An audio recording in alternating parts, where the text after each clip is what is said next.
Welcome to Empathy Stories, where every tale reminds us of the profound power of love, forgiveness, and second chances. Today, we dive into a story of a wealthy man's reckless bet that turns into a life-changing journey. What starts as a game transforms into an unexpected bond, proving that love often surprises us when we least expect it. The city skyline shimmered in the backdrop of Kevin's penthouse, its expansive windows offering a view of Manhattan's endless lights. Laughter, clinking glasses, and the hum of casual conversations filled the room. Charles Reed, CEO of one of the most successful real estate firms in the country, leaned back in his chair, absent-mindedly swirling the champagne in his glass. Though surrounded by Manhattan's elite celebrities, moguls, and socialites in designer suits and dresses, he felt strangely detached. This life, a routine parade of wealth and status, no longer excited him. The glow of his achievements had dimmed, leaving behind a restlessness he couldn't shake. Kevin, his oldest friend and host of the evening, plopped into the seat beside him.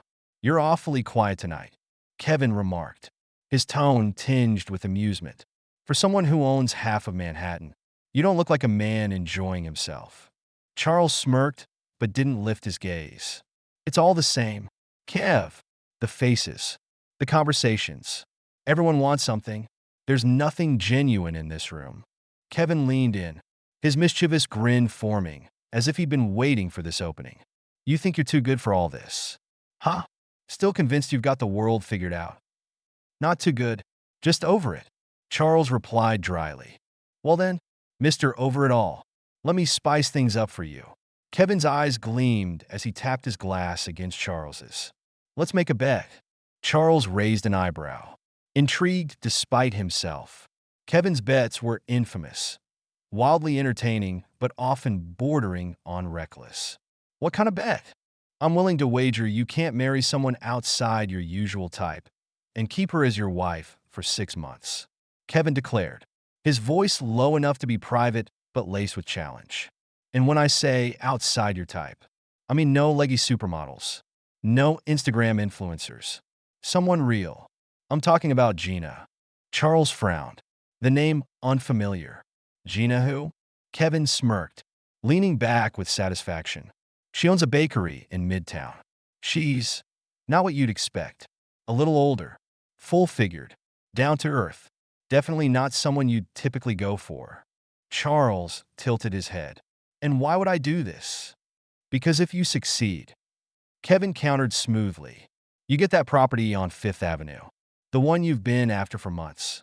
The mention of the property sparked something in Charles. It wasn't just valuable, it was strategic. A piece he'd been trying to add to his portfolio for over a year. But something about Kevin's smugness got under his skin even more than the property's allure. He couldn't resist proving him wrong. "Fine," Charles said, shaking Kevin's outstretched hand firmly. "I'll marry this Gina. But remember, Kev, when you hand me the deed, it'll taste sweeter knowing you underestimated me." As Charles drove home that night, his thoughts drifted. He was confident in his ability to charm anyone. Yet, in the quiet of his car, a flicker of uncertainty crept in. Who was Gina, and how would she change his life? The next morning, Charles found himself navigating the bustling streets of Midtown, a world far removed from his sleek office towers and private lounges. Here, life buzzed with unfiltered energy. Food vendors shouted to passersby, families hurried down sidewalks, and small businesses thrived despite the city's relentless chaos. It was gritty, authentic, and unpolished, nothing like the world Charles inhabited. But today, he was stepping into this unfamiliar terrain with a purpose. Kevin had given him the name of the bakery, Gina's Sweets and Treats, a modest shop tucked between a hardware store and a laundromat. It wasn't hard to spot. The aroma of fresh bread and sugary confections wafted down the block, pulling him in like a magnet. Charles hesitated outside, smoothing his suit jacket out of habit. He was about to meet a woman he intended to win over. Not for love, but for the thrill of a bet. Yet, something in him whispered this wasn't going to be as simple as he'd imagined. The bell above the door chimed as Charles stepped inside, immediately enveloped by the warmth of the bakery. Shelves lined with golden croissants, decadent cupcakes, and crusty loaves gave the small shop an inviting charm. Behind the counter stood Gina, her back turned as she worked the dough on a wooden surface. Her dark, curly hair was tied loosely, and her apron bore streaks of flour. She hummed softly as she worked, her movements fluid, confident. "Be right with you," she called out, not yet looking up. Her voice carried a genuine warmth that caught Charles off guard. He found himself awkwardly lingering by the counter, unsure how to introduce himself. When she finally turned around, her eyes landed on him, her expression momentarily curious before settling into a polite smile. "Good morning," she said, wiping her hands on a dish towel. "What can I get for you?"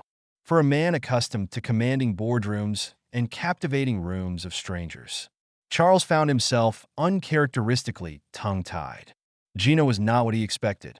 She wasn't the type of woman who frequented charity galas or adorned magazine covers. But she radiated an earthy beauty, one that couldn't be manufactured. Her confidence and sincerity were disarming.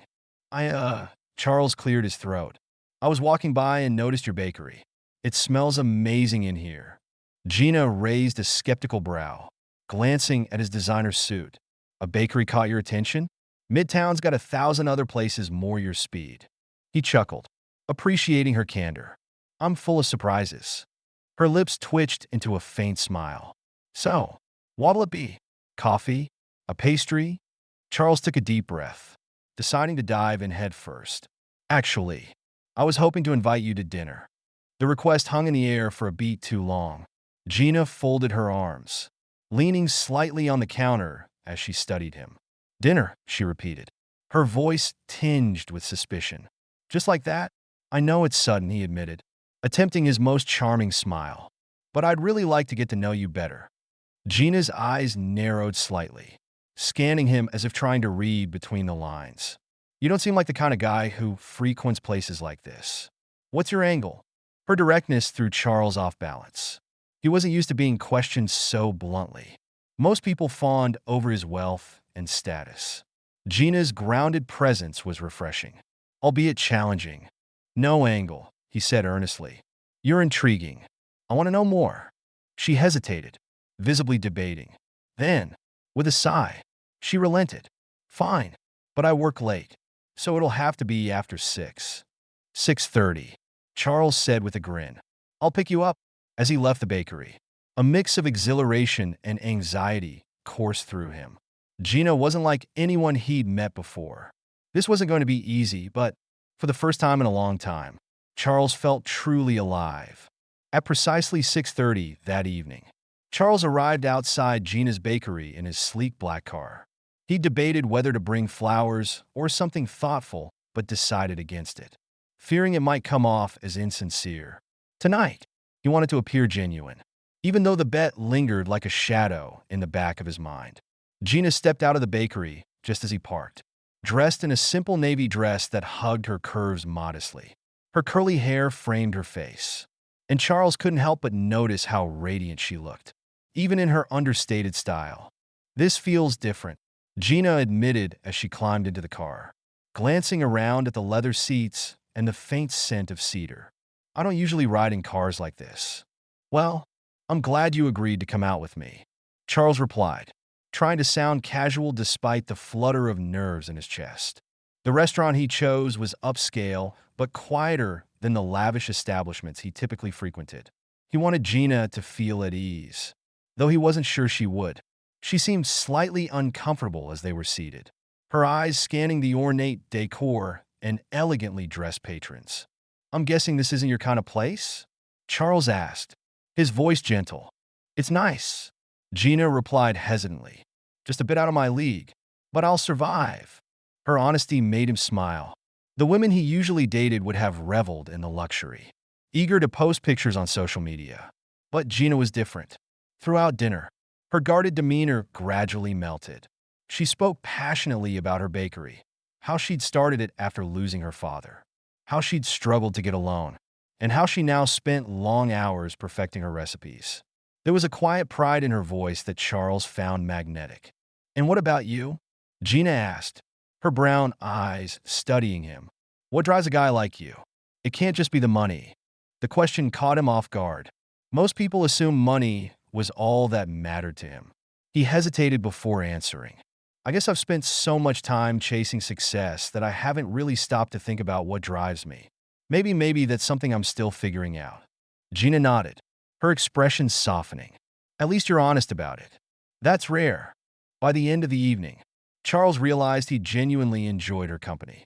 She wasn't impressed by his wealth or reputation. She wanted authenticity.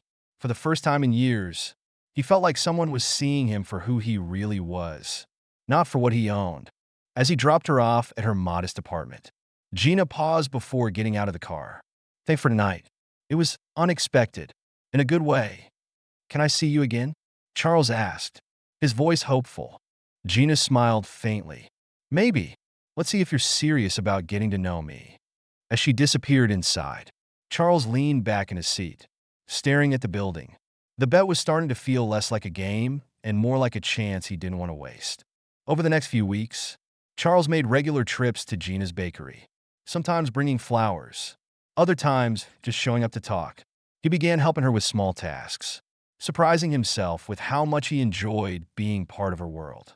They visited suppliers together, brainstormed ways to expand her business, and shared countless laughs over coffee. The more time he spent with her, the more Charles realized she wasn't just intriguing, she was extraordinary. Gina, however, remained cautious. She couldn't quite believe that someone like Charles, a wealthy, polished businessman, was truly interested in her. Her past relationships had left her wary, and she couldn't shake the feeling that his intentions might not be entirely pure. But his persistence and sincerity gradually began to chip away at her defenses. One evening, as they strolled through the park after visiting a food fair, Gina asked him directly, "Why me, Charles? You could have anyone. Why go out of your way for a woman who runs a bakery?" Charles stopped, his hands in his pockets as he turned to face her. "Because you make me feel alive. You make me feel like me, not the guy people see in the papers or at board meetings. Just Charles." Gina searched his eyes, trying to discern any hint of deception. But all she saw was vulnerability. For the first time, she allowed herself to believe he might be telling the truth. But as their connection deepened, Charles couldn't escape the guilt gnawing at him. The bet had started this journey, and though his feelings for Gina were now genuine, he knew the truth could destroy everything. He wanted to tell her, but every time he tried, fear stopped him. What if she couldn't forgive him? 3 months into their relationship, Charles knew he had fallen deeply for Gina. He wanted to spend his life with her, not because of the bet, but because of who she was. He planned to propose, hoping to start a new chapter with her. But fate had other plans. At a dinner party hosted by Kevin, the truth came out in the worst possible way. Kevin, drunk and careless, let the secret slip in front of Gina, joking about how Charles had won her as part of a ridiculous wager. Gina, who had been standing nearby, froze, her face a mixture of shock and devastation. Charles rushed to her, his heart pounding. "Gina, wait, let me explain."